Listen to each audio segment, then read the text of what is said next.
এবার ঈদে যেসব সিনেমা মুক্তি পেয়েছে এদের মধ্যে একটা আনপ্যারালাল সিনেমা হচ্ছে প্রেসার কুকার। এই জনরা সিনেমা বাংলাদেশে তেমন একটা দেখা যায় না, আর দেখা গেলেও সেগুলো ওয়ার্ক করে না। এই সিনেমার মেইন টুইস্ট হচ্ছে এটা একটা নারী কেন্দ্রিক সিনেমা।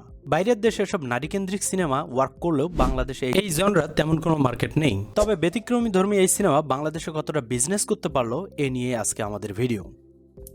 ক্যারিয়ারের শুরু থেকে রায়হান রাফিকে বিভিন্ন জনরায় কাজ করতে দেখা যায়। এই লোকটা একটা জনরা নিয়ে বা একই ধাঁচের সিনেমা নিয়ে পড়ে থাকে না, একের পর এক এক্সপেরিমেন্ট করতেই থাকেন। সম্ভবত এরই ধারাবাহিকতায় প্রেসার কুকার বানানো। প্রেসার কুকারে মূলত উঠে আসে কয়েকজন নারীর গল্প, যারা এই সমাজের সিস্টেমের একেবারে বর্ডার লাইন থেকে সার্ভাইভ করে। বলতে গেলে রায়হান রাফির ক্যারিয়ারে এক্সপেরিমেন্টাল বেস্ট সিনেমা এটি। এমন ব্যতিক্রমধর্মী সিনেমা ম্যাস অডিয়েন্স খাবে না, এটা পরিচালক বা প্রযোজক খুব ভালোভাবেই জানে। তাই এই সিনেমা শুধুমাত্র মুক্তি দেওয়া হয় মাল্টিপ্লেক্সগুলোতে। এই সিনেমার মেইন ক্যারেক্টারে থাকে নাজিবা তুষি, শবনম বুবলি সহ কয়েকজন মধ্যম শ্রেণীর অভিনেত্রী, যার কারণে খুব অল্প সংখ্যক শো নিয়ে শুরু হয় এই সিনেমার যাত্রা। বড় কোনো স্টার না থাকলেও সিনেমাটা যেহেতু রায়হান রাফির তৈরি, সো সবার একটা বিশ্বাস এই সিনেমা ওয়ার্ক করবে। ইয়াস, সিনেমা ওয়ার্ক করে। অল্প কিছু শো নিয়েও অনেক বড় কালেকশন দিয়েছে এই সিনেমা, যেটা বড় বড় স্টারের বড় বড় বাজেটের সিনেমাও দিতে পারেনি। একটা উদাহরণ দেখা যাক। মুক্তির 25তম দিনে এই সিনেমা শো পায় মাত্র 60টি। এই 60টি শো এর মধ্যেই 3টি শো থাকে হাউসফুল, আর আয় করে প্রায় 5 লক্ষ টাকা,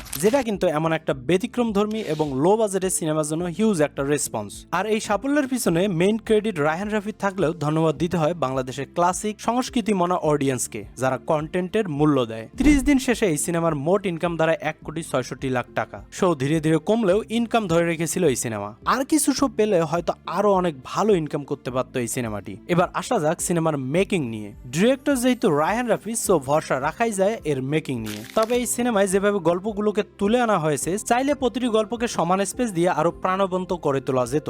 যেহেতু multi character base story, so প্রতিটা গল্পকে কানেক্ট করতে সবার প্রপার স্ক্রিন টাইম খুবই প্রয়োজন ছিল। এই সিনেমা দেখতে দেখতে একটা সময় আপনার মনে হবে, আরে এটা তো শুধু নাজিবা তুষির সিনেমা। ডিরেক্টর সাহেব এদিকে আরেকটা নজর দিলে হয়তো আরো ভালো হতো। সিনেমার আরেকটি বেস্ট পার্ট হচ্ছে এর গান। এই সিনেমার বড়াই করে গানটি ইতিমধ্যে অনেক সাড়া ফেলেছে দর্শক মহলে। এছাড়া বিভিন্ন কন্টেন্ট ক্রিয়েটর গানটা সিন রিক্রিয়েট করে অনেক হাইপ তুলেছে। এটা কিন্তু আসলে অনেক পজিটিভ সাইড একটা সিনেমার জন্য। একটা সিনেমা ব্যবসা সফল হওয়ার পিছনে সেই সিনেমার গান অনেক গুরুত্বপূর্ণ ভূমিকা রাখে, যেটা আমরা শাকিব খানের প্রিয়তমা বা তুফান সিনেমায় দেখতে পাই। তবে প্রেসার কুকারের মতো সিনেমা বাংলা ইন্ডাস্ট্রিতে আরো হোক, বিভিন্ন জনরার সিনেমা আমাদের ইন্ডাস্ট্রিকে আরো প্রসারিত করুক, এই চাওয়া।